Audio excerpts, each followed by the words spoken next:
आवश्यकता नहीं है, फिर भी औपचारिकतावश परिचय देते हैं। दिल्ली एनसीआर स्काई ट्रस्ट के निर्माण से लेकर आज तक जो भी कार्यक्रम दिल्ली एनसीआर स्काई ट्रस्ट की ओर से आयोजित किए जा रहे हैं, उनमें अपने को अभिन्न अंग के रूप में मानते हुए अपने आध्यात्मिक कार्य पर प्रवृत्त होते रहते हैं।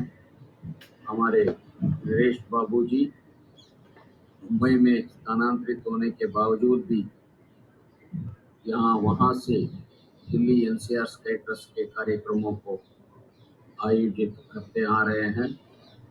ऐसे महान व्यक्तित्व को आज के सभा में सत्संग में आमंत्रित करते हुए उनसे विश्व शांति पर सुनने के हम स्वर्ण अवसर पा चुके हैं। मैं सादर आमंत्रित करता हूं आदरणीय नरेश बाबूजी को। नरेश बाबूजी, मंच अभी आपका है।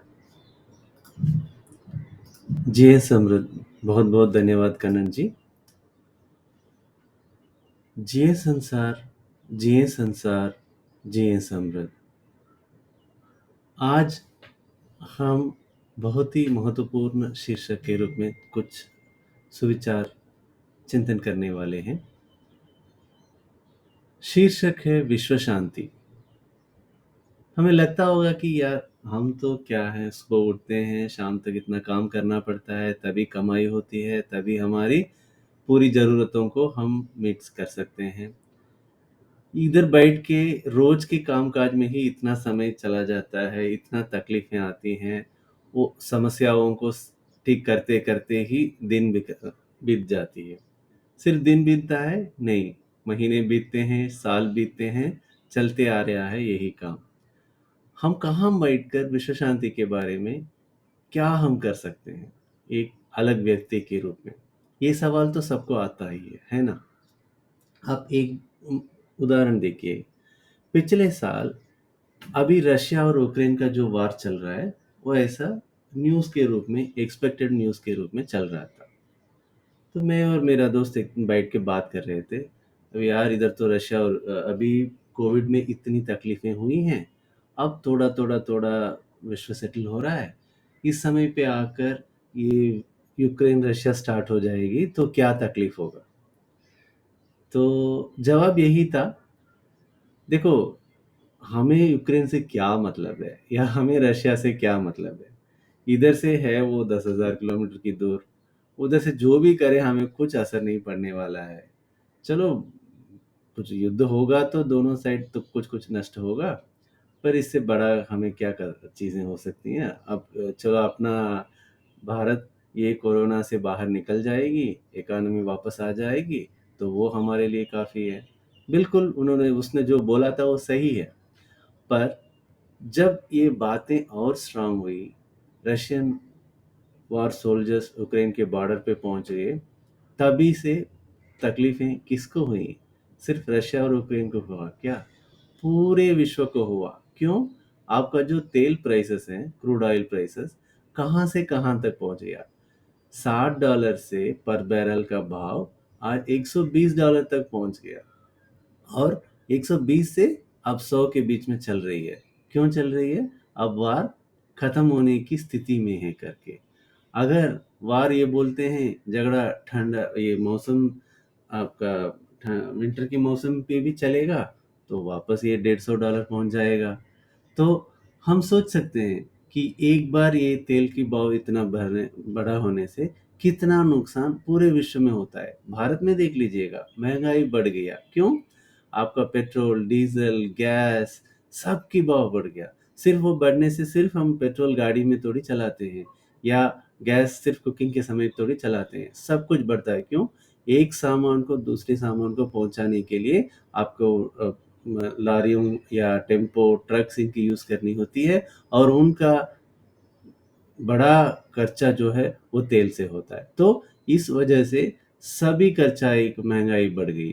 आपका साधारण सब्जी से लेके, दूध से लेके सब कुछ का भाव बढ़ गया। तो हम सोच रहे थे कि यार ये तो सिर्फ रशिया और यूक्रेन का मामला है। रशिया और यूक्रेन का मामला नहीं है, ये अभी पूरे विश्व का मामला है। तो दुनिया में कहीं भी कुछ झगड़ाएँ होती हैं, वार्स होती हैं, तो उसका इम्पैक्ट सिर्फ उनके साथ रुकता नहीं है, वो सभी जगह में, इस दुनिया में रहने वाले सभी नागरिकों को पर उसका असर पड़ता है। तो हम अपने आँखों से देख रहे हैं, हम भुगत रहे हैं, है ना? जब महँगाई इतना बढ़ा तो उसका कौन भुगत रहा है? हम सब आम आदमी ही उसका भुगत रहे हैं। तो हमें सोचना होगा कि फिर ये क्यों है ये झगड़ा? ये लड़ाई किस बात की है? अगर हम उसी पे और आगे बढ़ते हैं तो पता चल रहा है कि जो प्रेस में रिपोर्ट होता है उतना ही है। हम उस कोई भी उसी में नहीं है, तो प्रेस में रिपोर्ट आ रहा है, उसी से हमें पता चल रहा है कि यूक्रेन को यूरोप के साथ शामिल होना है, यूएस को यूक्रेन रशिया के साथ जॉइन करना पसंद नहीं है, क्योंकि उन्होंने ही बहुत मेहनत करके रशिया को यूएसएसआर से यूक्रेन को तोड़ा था। तो अब वापस वो यूक्रेन रशिया में जॉइन करेगा तो और तकलीफें होंगी। तो इसलिए वो उनको बड़ा चढ़ाकर आप अलग देश हो, आप बड़े हो, हम सब आपके लिए आ जाएंगे, ऐसा कर करके वो नाटो में ज्वाइन करा देंगे। फिर उसके बाद आपके ऊपर कोई भी झगड़ा करेगा तो हम सब लोग आ जाएंगे। ये सब बोल बोल के उस छोटी सी देश को आज बर्बाद कर डाले, है ना? तो देश का रिसोर्सेस देखिएगा, पूरे यूरोप के लिए ब्रेड सप्लाई करने वाली बास्केट वही है। मतलब समझ लीजिए कि फिर कितना रिसोर्सफुल कंट्री होगा, कितना आपका खेती-बाड़ी स्ट्रॉन्ग होगा कि पूरे यूरोप का ब्रेड का जो व्हीट सप्लाई करने वाला देश है यूक्रेन। और सिर्फ यूक्रेन नहीं, रशिया को देखिए, पूरे यूरोप का जितना गैस सप्लाई करने वाला है वो देश है रशिया। आज इसीलिए जब यूक्रेन और रशिया के बीच झगड़ा हो रहा है, जर्मन हो या फ्रांस हो, वो आके खुला खुला यूक्रेन को सपोर्ट नहीं कर रहे हैं। वो सिर्फ पीछे से ये जल्दी लड़ाई को खत्म करो, जल्दी लड़ाई को खत्म करो, ऐसे ही बोलते आ रहे हैं। क्यों? क्योंकि उनको भी पता है अगर रशिया ने गैस सप्लाई बंद कर दिया तो किसी के घर में इवन लाइट भी नहीं जलेगी यूरोप में। इतनी बुरी हालत है। क्यों? पिछले 10 साल में कोई भी गैस की सप्लाई का इंफ्रास्ट्रक्चर उन्होंने खड़ा नहीं किया। तो पूरा-पूरा जब सप्लाई आ रही है रशिया से, तो आराम से बैठे रहे। तो जब आज ये सब सोचे बिना जब लड़ाई चालू हो गई, तो हालत सबकी बिगड़ गई है। तो यूरोप कैसा देश है? यूरोप भी भारत जैसा देश ही है। मतलब क्यों मैं भारत जैसा बोल रहा हूँ? भारत में हम देखेंगे तो हर एक 200-300 किलोमीटर में हमारी नागरिकता या जो कल्चर हम बोलते हैं वो अ, अलग है। भाषा अलग है, खाने का शैली अलग है, लोगों का बोलने का तरीका अलग है और रीति-रिवाज़ अलग-अलग हैं। ऐसे ही यूरोप में भी आप एक जगह फ्रेंच, इटालियन, स्पेनिश, ब्रिटिश ये सब देखेंगे तो एक-एक समूह जैसा है। जैसे हम बोल रहे हैं ना तमिल, तेलुगु, कन्नड़ा मराठी ऐसा, जैसा ही उधर भी वैसा ही था। भारत ने जब ब्रिटिश का कॉलोनी बना था तो ये सब प्रांतों को जोड़कर उन्हें भारत का एक देश बना दिया था। तब तक हम अलग-अलग ही थे और ऐसा ही यूरोप में भी अलग-अलग ही है। वो कॉलोनी जब बना था तभी ये एक देश बन गया। उधर उसके बाद जब लोग देख रहे थे कि इसका फ़ायदा बहुत होता है कि सब साथ में होता है, तो आगे बढ़े थे एक कॉमन करेंसी के रूप में, वो जो यूरो करेंसी आया था। फिर एकजुट बनाए थे यूरोपियन यूनियन करके।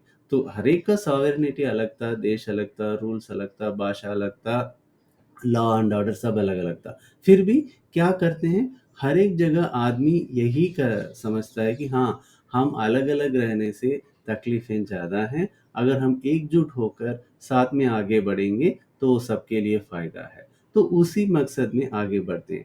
पर क्या होता है, हमें वापस वो भेदभाव आ जाता है। ये भेदभाव क्यों होता है? हमें ये समझ में नहीं आता है कि हमारे मनुष्य जीवन का, मानव जीवन का मकसद क्या है? हम कहाँ से आए हैं? कहाँ तक हम जाना है? हमारा लक्ष्य क्या है? ये विश्व के लोग समझ ही नहीं पाए थे। इसको समझाने के लिए ही आध्यात्मिक तरीके में तब तब से लेके लोग आते जा रहे हैं। महात्मा, संत लोग, पुण्य लोग वो आके लोगों को समझाते जा रहे हैं। वैसा ही वेदात्री महर्षि भी इसके बारे में बहुत कुछ सोचे थे और उन्होंने ही ये विश्व शांति का एक बहुत बड़ा प्लान बनाया था और सबको उन्होंने बताया था। तो आज तकलीफ क्यों हम बोल रहे थे? क्योंकि हम मनुष्य को समझ ही नहीं रहे हैं। तो स्वामी जी बताते हैं reasons for lack of peace, मतलब शांति नहीं है, इसका वजह क्या-क्या हो सकता है।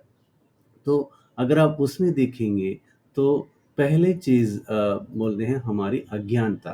क्यों? हमें पता ही नहीं है कि मनुष्य पता नहीं है से ज़्यादा हम उसको कैसे बोल सकते हैं। स्वामी जी बोलते हैं ना, जब हमारे विचार हम गलत कहाँ जाते हैं, 3 स्थिति में जाते हैं। एक है अज्ञानता, एक है उपेक्षा, एक है भावनात्मक या भावनात्मक स्थिति में जब जाते हैं। अज्ञान का मतलब क्या है? हमें पता नहीं है। जैसे कोई बच्चे खेल रहा है, एक दिया जल रहा है, वो बच्चे जाता है, दिया पे हाथ रखती है, वो जल जाती है। ओह! नहीं, आगे से जब दिया जलेगा, मैं पास में नहीं जाऊँगा। ये अज्ञान की वजह से वो हाथ लगा दिया और लग गया उसको। और दूसरे तरीके में देखिए उपेक्षा। हम सबको पता है कोई सिगरेट पीता है तो उसका लंग इम्पैक्ट होने वाला है और उसको टीबी जैसे कैंसर जैसे बीमारियां आने वाले हैं, फिर भी वो धुआं फेंकता रहता है। ये क्या है? उपेक्षा है। तो अज्ञान और उपेक्षा, इनोसेंस और इग्नोरेंस का स्वामी जी का वो जो अ, व्याख्यान है, सब लोगों को समझना चाहिए। दूसरा हम कहाँ गलती करके डालते हैं? भावनात्मक स्थिति, इमोशनल स्टेट पे पहुंच जाते हैं। कभी गुस्सा हो जाते हैं, कभी सब भूल जाते हैं हम क्या कर रहे हैं, और उस स्थिति में जो भी हम करते हैं उसका बिना परिणाम के सोचे बिना हम करेंगे तो उसका भी नुकसान हमें भुगतना पड़ता है।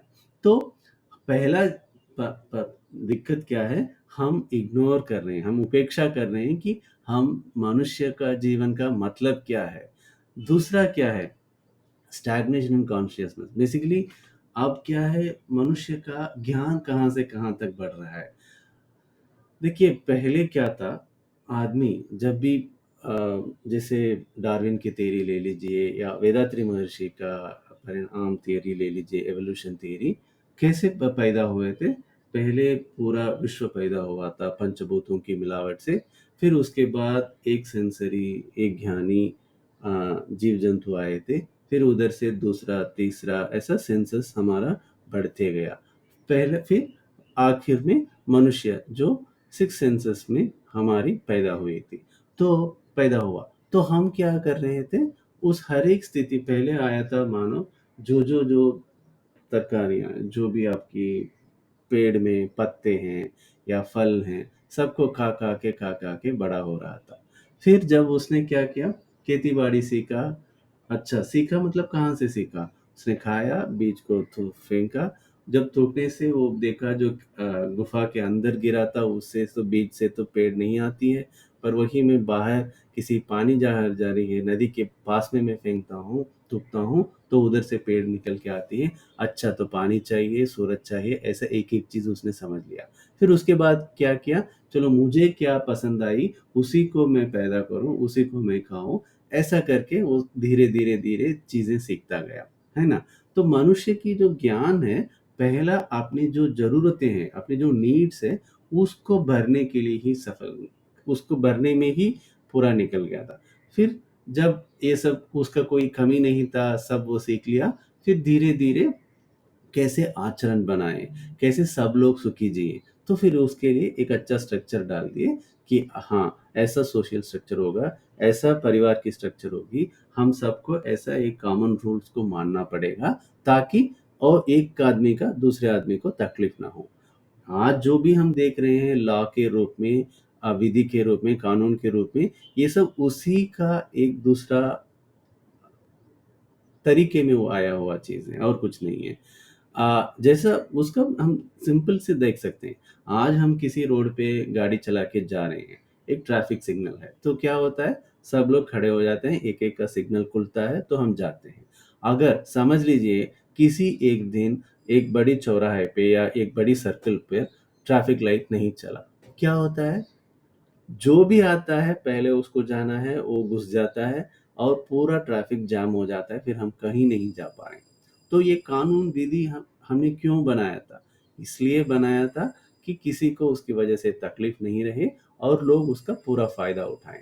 उस जब कानून को हम उल्लंघन करते हैं तो तकलीफें सबको होती हैं। ये समझ के ही एक एक चीज हमने बनाया था, फिर उसी चीज में हम फंस गए। फिर उसके बाद जब ज्ञान बढ़ा था हमारा, तो फिर हम सोचने लगे कि हम कहाँ से आए थे, हमें किसने बनाया था, हमारा मकसद क्या है, इसके बाद क्या होगा, जन्म होता है मृत्यु होता है, जन्म के पहले क्या थे हम, मृत्यु के पहले क्या थे, कहाँ जाएंगे, और ये विश्व को किसने बनाया, कहाँ से बनाया, क्यों बनाया, ये सब चीज़ों के ऊपर हम सवाल करते गए और जवाब मिला। फिर जवाब मिलने के बाद इसको क्या हम सबको समझा पाए? नहीं समझा पाए। क्यों? हर एक की मनोस्थिति अलग-अलग स्थिति में था। तो फिर समझाने के लिए कोशिश किए। उस चक्कर में ही आज जितने भी योगिक केंद्र हैं, जितने भी आध्यात्मिक संस्थाएँ हैं, वो सब इसी चीज़ को समझाने की कोशिश करते आ रहे हैं। अगर यही हमारे पाठ्यक्रम में होता, शायद हमारा जीवन पूरा अलग ही होता। पर हम ये जानते नहीं हैं, हमें कोई समझाता नहीं है, हमें कोई पढ़ाता नहीं है, उसी चक्कर में हम हमेशा भावुक स्थिति में रहते हैं। भावुक स्थिति में क्या होता है? हमें पता ही नहीं चलता है कई समय पे हम क्या कर रहे हैं, वो सही है या गलत है। उसी वजह से ही बहुत सारी तकलीफ़ें हम भी झेलते हैं और हमारे साथ जो लोग जीते हैं, उनको भी हम देते आ रहे हैं। तो हमें इसको और आगे तरीके से देखेंगे, तो देखते हैं कि ये वायलेंस क्यों होता है? वायलेंस पहले तो स्वामी जी यही आरंभ देते हैं। क्या है? विश्व में जो भी जीव रहता है, उस सब की ज़रूरतें हैं। कौन-सा 3 ज़रूरतें हैं? पहले भूख, फिर प्यास, फिर जो वातावरण में जो परिवर्तन आता है, उससे हमें बचाने के लिए कपड़ा और मकान, फिर हमारे जो शरीर से जो एक्सक्रीटरी फोर्सेस हैं, उसको निकालने की सुविधा। ये तीनों सभी जीव-जंतुओं को है। मनुष्य से लेके आप कितनी भी तरह तरह के जीव-जंतु हों, सबको ये कॉमन है। तो फिर क्या होता है, अगर उसको निभाने के लिए सुविधाएँ किया जाता है, उनकी जो ज़रूरतें हैं, उसको पूर्ति किया जाता है, तो कोई तकलीफ़ नहीं है। अगर नहीं होता है, समूह उसके लिए कुछ रास्ता नहीं बनाता है, तो जीव क्या करते हैं? जो करना है, क्योंकि उनको तो जीना है और कोई रास्ता नहीं है, तो वो थोड़ी-सी गलत रास्ते पे जाते हैं। क्या है? मेरी भूख को मिटाने के लिए मैं जाके भीख माँगूँगा या किसी से चोरी करूँगा या किसी को हड़का के उससे पैसा छीन लूँगा। तो आज भिखारी जितने लोग हैं, उसका वजह क्या है? हम हैं, पूरा समूह है। क्यों? क्योंकि उसकी भूख को मिटाने की व्यवस्था हमने किया नहीं है। आज कोई चोर क्यों है? इसलिए है कि उसको सुव्यवस्थित जीवन जीने का व्यवस्था हमने किया नहीं है। तो ये इस भाव में हम देखेंगे तो हमें समझ में आएगा ये किसी एक की गलती नहीं है, पूरे समाज की गलती है। तो इसलिए समाज में जितने भी जीव जंतु हैं, वो सबको सुखी जीवन जीने की एक माहौल बना के रखना समाज में जीने वाले सबका दायित्व बनता है। तो अगर जब हम उस पे तकलीफ़ें होती हैं, तो ये दिक्कत बढ़ती जाएगा। तो इस पे आगे आते हैं। तो झगड़ा आज सब लोग मानते हैं। हमने तो पहले हम बहुत इससे बोल रहे थे, देखो भाई विश्व में जो वर्ल्ड वॉर 1, वर्ल्ड वॉर 2 वो सब हमारे जन्म के पहले हुआ था 1934 और 1945 वगैरह में। तो इस जनरेशन में जो भी अभी जी रहे हैं, ये लोग किसी वार देखा ही नहीं है।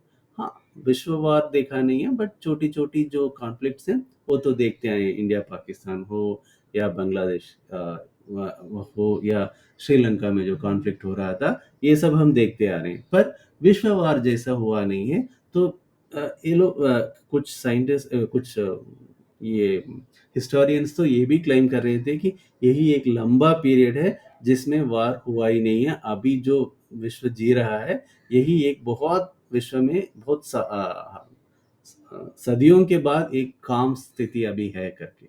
पर ऐसा हुआ क्या? छोटी-छोटी जो कॉन्फ्लिक्ट्स हैं, जितने लोग मर रहे हैं। जो हिस्टोरियन बोलते हैं, इतिहास में यही लिखा जाता है कि पिछले 5000 साल में 12,000 लड़ाइयाँ हुई हैं। हम सोच सकते हैं क्या कि ये क्या है? 12,000 लड़ाई जीना है तो ऐसा थोड़ी छोटी चीज़ है ना? पर वो सच है और इसमें लड़ाई में मरते कौन हैं? एक सेकंड, कौन सिपाही के रूप में जंग में जाता है? जिसको और कुछ काम नहीं मिलता है, जिसको जीवन चलाना है, जिसको अपने परिवार को देखना है और कुछ काम नहीं है, जाके आप मिलिट्री में जॉइन कर लेते हो या और मेरी ज़रूरतों को भरने के लिए चले चले जाते हो। आप एक बात सोचिए, आज जैसे गुजरात हो, राजस्थान हो या पंजाब हो, जहाँ ये इंडिया पाकिस्तान का बॉर्डर लगा हुआ है, जो रेखा जब खींचा गया, उसके पहले तक इस गाँव से उस गाँव का रिश्तेदारी बहुत मजबूत था। ला इवन लड़के देते थे, लड़कियाँ लेते थे, परिवार इतना काम था। एक आदमी एक लाइन खींच लिया कि हाँ भाई ये बॉर्डर हो गया, इसके बाद तुम इधर से उस गाँव नहीं जा सकते हो, उधर से इधर नहीं आ सकते हो गया तकलीफ। तब तक जैसे मेरे भाई जैसा था, आज मेरा दुश्मन बन गया। किसकी वजह से? उसने क्या गलती किया? जो लड़ाई होती है या क्रॉस फायरिंग होती है, जो न्यूज़ आती है कि इस फोर्स में 2 लोग मर गए, उस साइड में 3 लोग मर गए, ऐसा सब सूचनाएँ आती रहती हैं, तो क्या होता है, उसमें जो मरने वाला है, उसको इसके साथ क्या लेना-देना है? कुछ नहीं है। किसी एक की स्वार्थ की वजह से आप दोनों लड़ाई लड़ रहे हैं और मर रहे हैं। उसको वो थोड़ी चाहता था कि मुझे जाके जंग में मेरी जान छोड़ना है। कोई नहीं, सिर्फ़ हमें बाऊ स्थिति में पढ़ाया जाता है कि हाँ हम देश के लिए त्याग किए करके। देश करके ही जो हमने रेखा खींचा है, वो भी खुद मानव ने ही खींचा है, खुद मनुष्य ने ही खींचा है। प्रकृति ने कुछ रेखा नहीं खींचा। जो बच्चा पैदा होती है, उस बच्चे को पता नहीं है कि उसका भाषा क्या है, उसका देश क्या है, उसका धर्म क्या है। वो सब हम सिखाते हैं कि तुम मेरे घर में पैदा हुआ, तुम्हें इधर पालन हो रहे हो, तो तुम ये धर्म को अपनी शैली बनाओ। इस देश को अपना देश मानो। किस बच्चे को क्या पता है कि मैं पैदा होते ही मैं इस देश का हूँ, इस ये का हूँ, धर्म का हूँ। तो ये सब चीज़ें हम खुद समझाते हैं लोगों को और प्रकृति ऐसा कोई भेदभाव नहीं देखता है। वो कैसे हमें दिखता है? देखिए जब कोविड आया था, विश्व वो किसी देश को छोड़ा था, किसी धर्म को छोड़ा था, किसी लोग को छोड़ा था? नहीं, पूरे मनुष्य को एक साथ उसका परिणाम मिला। सूरज एक है, हवा एक है, चाँद एक है, वो कभी भेदभाव देखता है? तुम इस धर्म को ये कर रहे हो उस वजह से तुम्हें मैं अच्छा देता हूँ, तुम उस धर्म को कर रहे हो इसलिए मैं तुम्हें बुराई करूँगा। कभी नहीं करता है। ये जो भी चीज़ें हैं, धर्म हो, देश हो, जात हो, सब हमने बनाया, मनुष्य ने बनाया। बनाते समय मकसद अलग था, कारण अलग था। लोगों को अच्छी तरीके लाने के लिए ये करो करके उसने अच्छी खासी चीज़ें सिखाई, पर उसके नाम पे ही वो धर्म बन गया। उसने ये नहीं वो किसी ने भी जो भी धर्म का प सेटअप किया था, उसने ये नहीं सोचा कि मैं दूसरे धर्म से जाके झगड़ा करने के लिए ये सेटअप कर रहा हूँ। नहीं, लोगों को अच्छा रखने के लिए, लोगों को सुख रखने के लिए, लोगों को बिना भेदभाव के जीने के लिए सब अपने-अपने अच्छे आचरणों को एक स्टाइल बना के छोड़े थे। बाद में जो लोग आए थे उसका पूरा सही तरह से समझे नहीं और वही आज का भेदभाव में आ रहा है और इतनी झगड़ाएँ होते आ रही हैं। आजकल के ज़माने में स्वामी जी तो क्या बोलते हैं, स्वामी जी छोड़िए, स्वामी जी बता रहे थे कि उनके जीवन में कितना 30 साल पहले कि आज के डेट में पूरी दुनिया को 26 बार डिस्ट्रॉय करने के लिए एटॉमिक वेपन्स हैं। 26 बार। एक बार डिस्ट्रॉय हो गया तो हम कोई नहीं है, खत्म हो गया। 26 बार डिस्ट्रॉय करने के लिए एटॉमिक बॉम्ब सब बना के रखे हैं। एक अणुविष करके एक हिंदी में नाटक में लाइक एटॉमिक पॉइज़न करके पहले स्वामी जी इंग्लिश में ड्रामा लिखे थे। उसी को हिंदी में ट्रांसलेट बालासुब्रमण्यम जी ने किया था। ट्रांसलेट करके अणुविष करके एक पुस्तक पब्लिश हुआ है। अपने दिल्ली केंद्र में भी है। जब भी आपको कुछ मौका मिलता है तो उस पुस्तक को लेके एक बार पढ़िए। मतलब बहुत मतलब सब लोग बोलते हैं कि आप क्यों एटॉमिक बम रखे हो? बोल रहे हैं मेरी सुरक्षा के लिए। ऐसा हर एक आदमी बोल-बोल के आज पूरी दुनिया को 26 बार डिस्ट्रॉय करने का एटॉमिक बम सब लोग बना के रखे हैं। तो ये तो एटॉमिक बम बनने से बोलते मेरे पास इतना अच्छा सिक्योरिटी प्रोटोकॉल है कि मैं उसको सुरक्षा कर सकता हूँ। इतना अच्छा ये है। पर आप एक बार समझ लीजिए, अगर कोई नेता भावुक नेता पहुंच गया तो वो क्यों उसका इस्तेमाल नहीं करेगा। स्वामी जी तो और सिंपल तरीके से बोले, चलो आपने तो बना लिया, आप देखो सिंपली एक रिमोट टीवी से, एक रिमोट कंट्रोल को रख के सिर्फ मैं मेरी टीवी नहीं चला सकता हूँ, बाकी किसी के घर के टीवी भी अगर चाहिए तो मैं चला सकता हूँ। चाहिए मतलब चाहकर या बिना चाहे भी, है ना? तब ऐसा होगा तो मैं सिर्फ सुरक्षा के नाम पे मेरे एटॉमिक बॉम्ब को सेफ नहीं रख सकता हूँ, तो मैं मेरा एटॉमिक बॉम्ब को एक्सप्लोड करा सकता हूँ, तो आपके एटॉमिक बॉम्ब को भी एक्सप्लोड करा सकता हूँ। बस सिर्फ उस समय की समस्या है वो। तो ये एक बार हमारे दिमाग में आ जाएगा, तो फिर हम कोई एटॉमिक बम करेंगे क्या या रखेंगे क्या? जो 1945 में जापान में हुआ था, वो तो सबको पता है। 2 बम था, क्या है वो?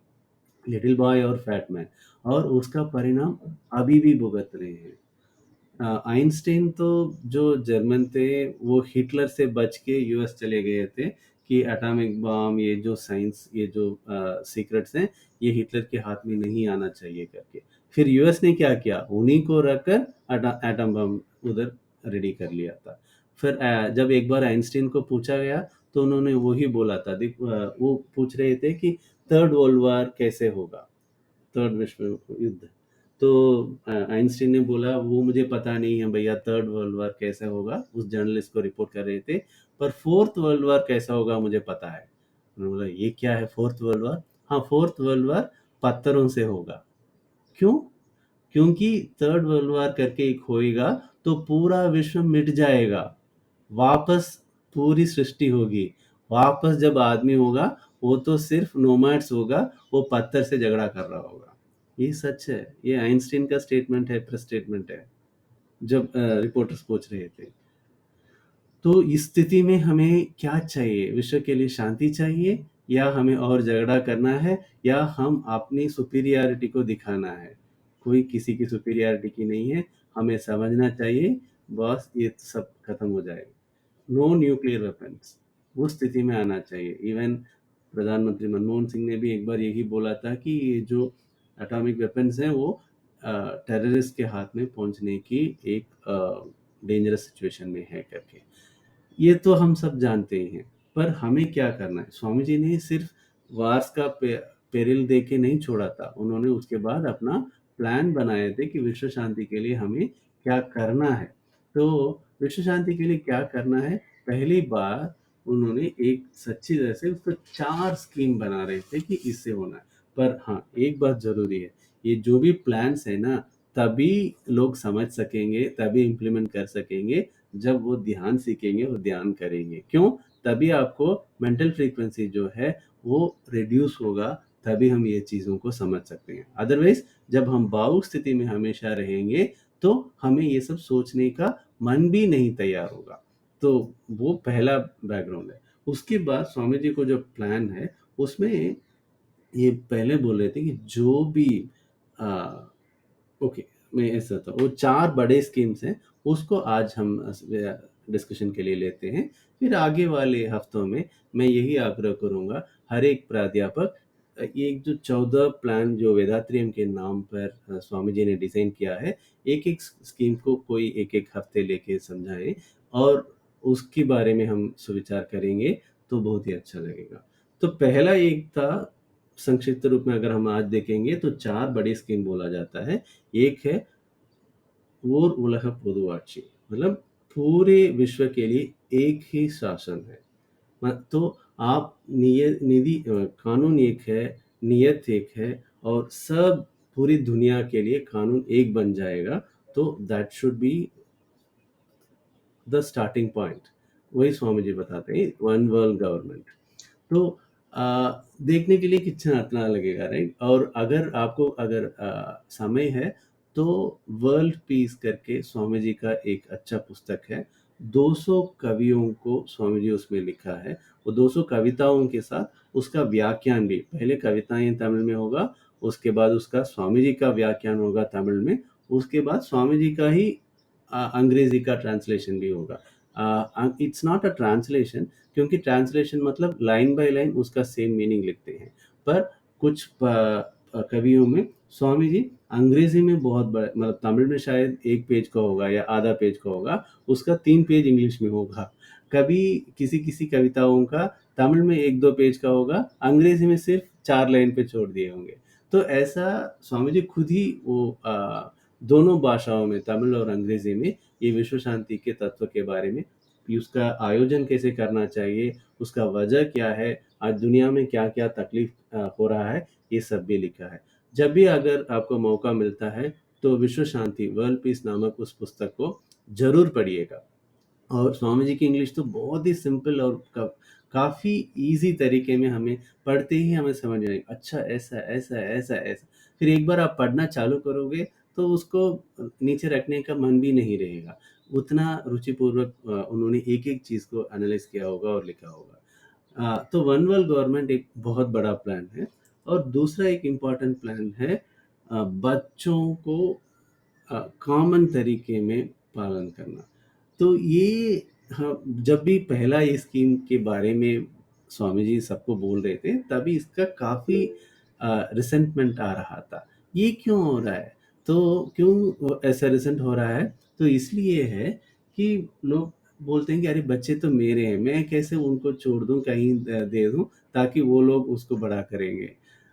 इसके लिए हमें थोड़ा और धीरे सोचना होगा, क्योंकि स्वामी जी क्या बोल रहे हैं, जब बच्चे बड़े होते हैं, तभी हम भेदभाव उनके मन में हम समझा मतलब छोड़ देते हैं। जब बच्चे स्कूल में जाते हैं, तभी पढ़ता है, अरे मेरे डैडी ने उस गाड़ी में मुझे छोड़ा था, तुम्हारी डैडी ने इस गाड़ी में छोड़ा था। और पेंसिल बॉक्स लेते हैं, देखो मेरा ये ब्रांड का है, तुम्हारा वो ब्रांड का है। तो ये जो भेदभाव, तुम जो रिंग्स पहने हो वो ऐसा है, मेरा रिंग देखो ये है, ये ब्रांड है। तो जब जब बच्चे बड़े होते रहते हैं, तभी हम उनके मन में भेदभाव ऐसे ही तमा के रखते हैं, ताकि वो जब बड़े हो जाते हैं और नागरिक बन जाते हैं, तभी भी ये भेदभाव रहता ही है। अगर बच्चों को, सभी बच्चों को एक साथ अच्छी तरह मेंटेन करते थे, उनको ग्रो कराते, तो ये सब चीज़ें हट जाता है, स्वामी जी बता रहे हैं। तो उनका एक ही सॉल्यूशन, अगर वैसा बच्चों को कॉमन ग्रोइंग होता है, तो क्या होगा, ये भेदभाव पूरा हटेगा, दैट इज़ नंबर 1। दूसरा क्या है, जो भी ब बच्चे ब किसी भी माताजी और पिताजी को पता नहीं चलेगा कि ये मेरा बच्चा है, और बच्चों को भी पता नहीं चलेगा कि कौन मेरा माता और पिता है। पर सरकार के पास वो पूरा डेटाबेस रहेगा, ताकि वो मेडिकल डेटाबेस भी हो जाएगा, और मैं उस मतलब सिस्टर्स के साथ मैरिज नहीं होना चाहिए, वो सब रिस्ट्रिक्शंस के लिए वो सब चीज़ें रहेंगी। पर तो बच्चे क्या देखेंगे, सभी बड़ों को अपने माँ और पिता की तरह देखेंगे। बड़े लोग क्या देखेंगे, सभी बच्चों को अपने बच्चे की तरह देखेंगे। तो कोई भी किसी को भी हानि नहीं पहुँचाएँगे। इससे अलावा और क्या रीज़न हम हो सकता है, कैसे हम इसको ला सकते हैं? तीसरा बहुत ही मुख्य विधि है अर्थशास्त्र में समानता लाना। क्यों? अर्थशास्त्र में समानता, आज के देश में, आज के विश्व में तकलीफ इसीलिए हो रहा है कि कोई रिच है, कोई पुअर है। मेरे पास बहुत पैसा है, तुम्हारे पास कुछ पैसा नहीं है। लड़ाइयाँ इसी में चालू होती हैं। तो इकोनॉमिक इक्वालिटी बहुत ही बड़ी एक इम्पोर्टेंट चीज़ है। और 4th प्लान है स्वामी जी का, हर एक काम करके जीना चाहिए। मतलब आज क्या है, कुछ काम करते हैं, बाकी लोग उनसे छीन के, उनको एक्सप्लॉइट करके जीते हैं। पर हर लोग, हर एक आदमी जो भी इस विश्व में जन्म किया है, वो एटलीस्ट 4 घंटा तो काम करके अपनी मेहनत से जीना चाहिए। ये विश्व शांति के लिए स्वामी जी का एक 4 स्टेप प्रिंसिपल है। आज तो सिर्फ मैंने जो डिस्कस किया, वो एक ब्रीफर था, लाइक एक कर्टन राइजर टाइप था।